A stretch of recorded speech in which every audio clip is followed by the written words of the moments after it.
ধর্মীয় উৎপীড়নের কারণে আসা বাংলাদেশ থেকে হিন্দু শরণার্থীদের সার্টিফিকেটও দিয়ে দিতে পারবো, এই অধিকার রাজ্য সরকার এখন আমার কাছ থেকে বুঝে নেবেন আপনারা। বিশেষ করে আমাদের হিন্দু শরণার্থী মতুয়া যারা দীর্ঘদিন ধরে আশায় ছিলেন, যারা আমাদের ক্ষমতায় বসিয়েছেন, এবারে সার্টিফিকেট আমার কাছ থেকে বুঝে নেবেন। এই দায়িত্বভার ভারত সরকার আমার হাতেই দিয়ে দিয়েছে। তার গেজেট নোটিফিকেশনের কপিটা আমি আপনাদের জানালাম। দ্বিতীয় হচ্ছে,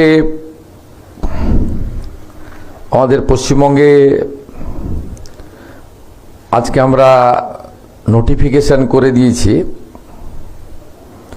আমাদের যে আপনার West Bengal public order, government property damage এবং তার 3 গুণ আদায় করা সুদ সহ আজকে আমরা স্বরাষ্ট্র ও পার্বত্য বিষয়ক দপ্তর থেকে নোটিফিকেশন করে দিলাম। এরপর থেকে সরকারি সম্পত্তি ভাঙচুর, পুলিশকে আক্রমণ, থানা জ্বালানো, বিডিও অফিস জ্বালানো, কদিন আগে করিমপুরে গিয়ে ইলেকট্রিক অফিসে লাইন কেটেছিল, সেখানেও অ্যারেস্ট করেছি এবং ক্ষতিপূরণ আদায় করব।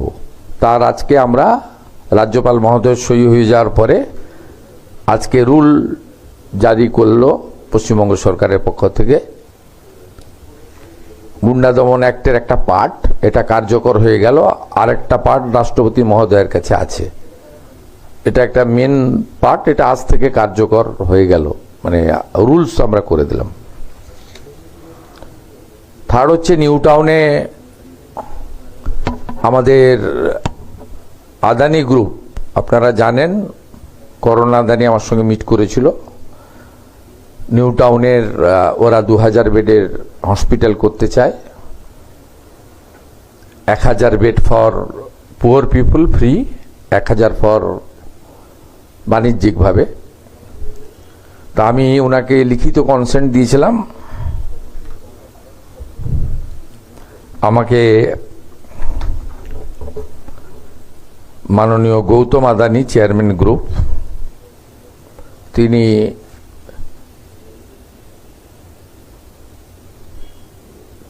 কমিটমেন্ট লেটার দিয়েছেন। তিনি দ্রুত শুরু করতে চাইছেন কাজ ওখানে। 2000 বেডের ইন্টারন্যাশনাল মানের হসপিটাল, যার 1000 bed financially weak person, poor পিপলরা পাবে ফ্রি অফ কস্ট। এটা একটা good achievement for Bengal.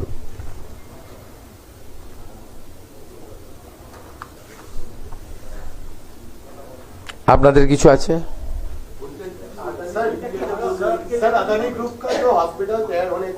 Hindi বাদ মে হোগা, বাংলা সবই থাকবে। 2000 বেডের, ওরা ইন্টারন্যাশনাল মানের, পুরো 100% ইনভেস্টমেন্ট ওরা করবে। একটা টেন্টেটিভ ডেট আমাকে বলেছে, আমি এখনই বলছি না। আমাদের দুটো ডেট শুধু আপনাদের বলতে পারি। ইন কোশ্চেন অফ 27 L&T গ্রুপের ইনোগ্রেশন আছে আপনার সিলিকন ভ্যালির ওইখানে, ওদের যে ইনফ্রাস্ট্রাকচার তৈরি হয়ে গেছে 11:30। আর 14 অক্টোবর হলদিয়া পেট্রোকেমিক্যালে 6000 কোটির একটা প্ল্যান্ট ওরা দ্রুততার সঙ্গে আমার হাত দিয়ে উদ্বোধন করবে বলে রেডি করছে। পূর্ণেন্দু চ্যাটার্জি এসেছিলেন, ডেট করে গেছেন। এই দুটো ইনোগ্রেশন আছে বিফোর পুজো।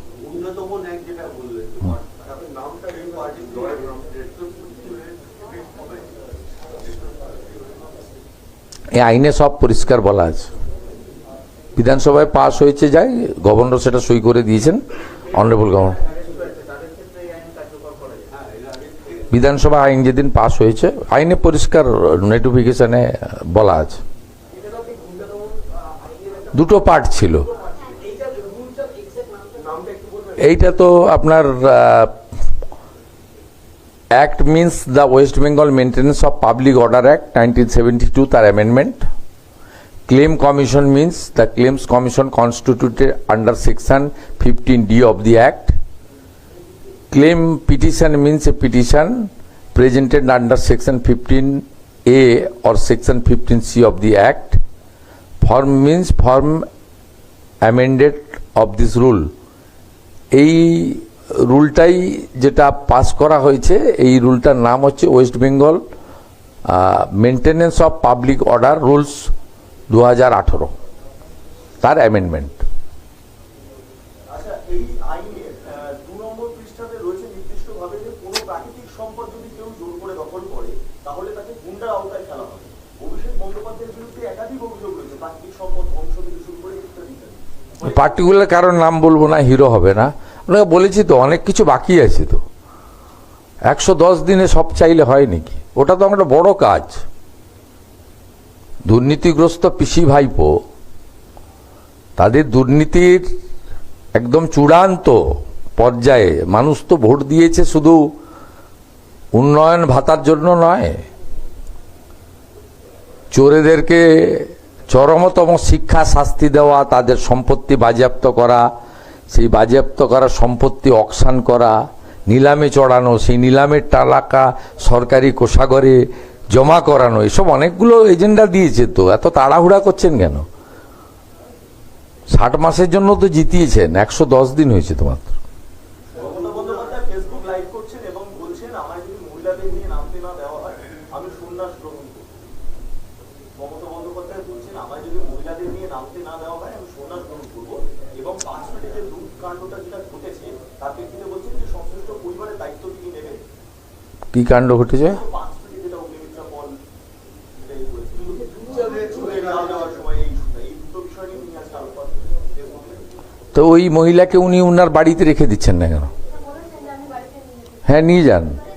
তবে ওই মহিলা রাজি হলে তো, আমি তো দেখলাম হালি শহরে তৃণমূল কাউন্সিলরই ওনার সঙ্গে দেখা করতে রাজি হলেন না। আমার সঙ্গে দেখা করলেন, আমার কাছে বিচার চাইলেন, মুখ্যমন্ত্রী রিলিফ ফান্ডের 10 লক্ষ টাকা নিলেন আমার হাত থেকে চেক, আমি চাকরির পাঠালাম, চাকরির ফর্মও আমাকে বায়োডাটা পাঠালেন। ওনার লোকরাই তো ওনার উপর কনফিডেন্স রাখছেন না।